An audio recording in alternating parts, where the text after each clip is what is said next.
নমস্কার সম্মানীয় দর্শক মণ্ডলী। 1 সেপ্টেম্বর 2025 সুপ্রিম রায়ের ফলে যে টেট ইস্যু তা নিয়ে আমরা জাতীয় স্তরে আন্দোলন সংগঠিত হতে দেখেছি 24শে নভেম্বর দিল্লির যন্তর মন্তরে। সেই আন্দোলনের ফলাফল আমরা হাতে নাতে পাচ্ছি, দেখতে পাচ্ছি, চাক্ষুষ করছি যে সংসদে প্রায় ডজন খানিক সাংসদ এই টেট ইস্যু নিয়ে টেটের ম্যান্ডেটরি কুফল শিক্ষকদের ওপর পড়ছে সেটা উপলব্ধি করে সাংসদগণ সংসদে গলা ফাটাচ্ছে। অথচ এই টেট রায় এবং জাতীয় আন্দোলন এবং বাংলার নীরবতা, বাংলার শিক্ষার ভবিষ্যৎ নিয়ে কি চিন্তিত আমাদের রাজ্যের সাংসদগণ? এ নিয়ে একটা বড় কিউ তৈরি হয়েছে। হ্যাঁ, অবশ্যই পশ্চিমবঙ্গে যতগুলো শিক্ষক সংগঠন আছে না, তার মধ্যে সব থেকে এগিয়ে রাখছি BJP teachers cell. BJP teachers cell রাজ্য সভাপতি মাননীয় পিন্টু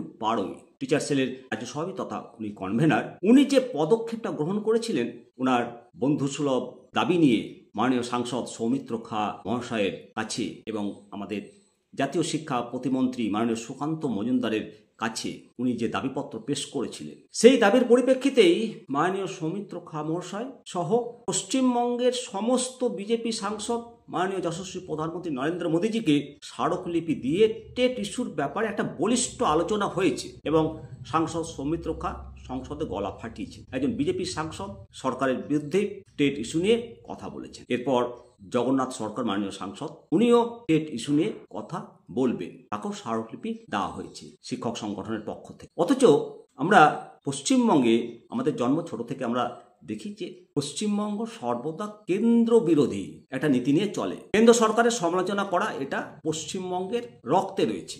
এই টেট ইস্যু নিয়ে তামিলনাড়ু, কেরালা, অন্ধ্রপ্রদেশ, তেলেঙ্গানা সহ একাধিক রাজ্য রিভিউ পিটিশন দাখিল করেছে।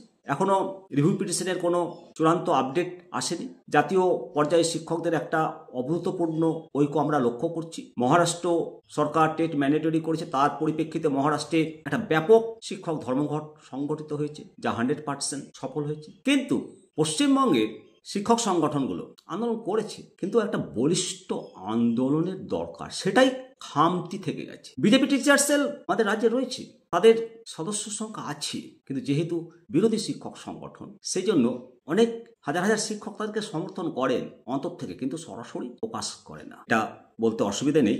পশ্চিমবঙ্গের যে একটা অস্বস্তিকর নীরবতা চলছে সর্বভারতীয় আন্দোলনের মধ্যেও, পশ্চিমবঙ্গের রাজনীতিক এবং প্রশাসনিক ক্ষেত্রে এই যে নীরবতা টেট ইস্যু নিয়ে, এটা ভাববার বিষয়। অবশ্যই এই বিজেপির টিচার সেল যদি এই পদক্ষেপটা না নিত না, তাহলে যেটুকুটা শান্তি, যেটুকুটা স্বস্তি পাচ্ছে শিক্ষকরা, সেটা কিন্তু পেত না। অবশ্যই রাজ্য সরকার জানিয়েছে যে এটা রিভিউ পিটিশন করেছে, তার জন্য অনেক অনেক ধন্যবাদ রাজ্য সরকারকে। শিক্ষক স্বার্থে রিভিউ পিটিশনটা করেছে, কিন্তু এই রিভিউ পিটিশন এখনো কিন্তু কাগজে কলমে পাশ হয়নি, এখনো সম্পূর্ণ রূপ পায়নি। পশ্চিমবঙ্গের তৃণমূল কংগ্রেস দলের কোনো সাংসদ সংসদে উঠে এই ব্যাপারে জিরো আওয়ার্সে প্রশ্ন রাখছে না কেন, এটা ভাবাচ্ছে। হয়তো সংসদ চলবে, এখনো রাখতে পারেন প্রশ্ন। তবে তৃণমূল সরকার সমর্থিত শিক্ষক সংগঠনের কাছে অনুরোধ, আপনারা যদি স্মারকলিপি না দিয়ে থাকেন সাংসদদের, তাহলে ইমেল করে অন্তত পাঠান স্মারকলিপি, তাহলে তো ওনারা বক্তব্যটা রাখবেন শিক্ষক স্বার্থে। রাজ্যের আমরা যে পরিস্থিতি দেখতে পাই সেটা আমরা কখনো চাই না।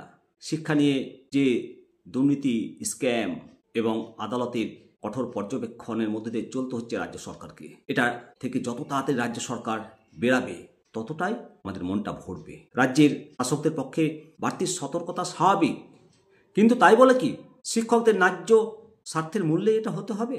অবশ্যই বর্তমানে শিক্ষকতার মানদণ্ড নিশ্চিত করা জরুরি, কিন্তু রেট্রোস্পেক্টিভ ইফেক্ট প্রয়োগ করে শিক্ষানীতির যে প্রশাসনিক স্থিতিশীলতা নষ্ট করা, এটা তো কাম্য নয়। অভিজ্ঞ শিক্ষককে হঠাৎ করে পুনরায় একটা পরীক্ষার মুখে দাঁড় করিয়ে দেওয়া, এটা তো প্রশ্নবিদ্ধ। নতুন টেট যে জন্ম হয়েছে, তার জন্মের বহু পূর্বের শিক্ষকদের একইভাবে রেট্রোস্পেক্টিভ প্রয়োগ করে 2 বছরের মধ্যে পরীক্ষা দিতে হবে, না হলে চাকরিটাই থাকবে না। এর বিরুদ্ধে রাজ্য সরকার মুখ খুলবে না? অবশ্যই এর বিরুদ্ধে রাজ্য সরকারের বলিষ্ঠ প্রতিবাদ আমরা প্রত্যক্ষ করার জন্য চেয়ে আছি। রাজ্য সরকার অবশ্যই একটা যে দীর্ঘ নীরবতা নিয়ে চলছে, এটা শিক্ষার ক্ষেত্রে একটা সংকট বাড়াবে বই কি। হ্যাঁ, পশ্চিমবঙ্গে তো শিক্ষকদের চেয়ে রাজ্য রাজনীতি বেশি প্রতিক্রিয়া প্রাধান্য পায়। শিক্ষক সমাজ গড়ার কারিগর বলা হয়, দেশ গড়ার কারিগর বলা হয়, দেশের ব্যাকবোন বলা হয়, তাদের ভবিষ্যৎ যদি অনিশ্চয়তা দিকে এভাবে চলে যায় তাহলে সেটা অমানবিক।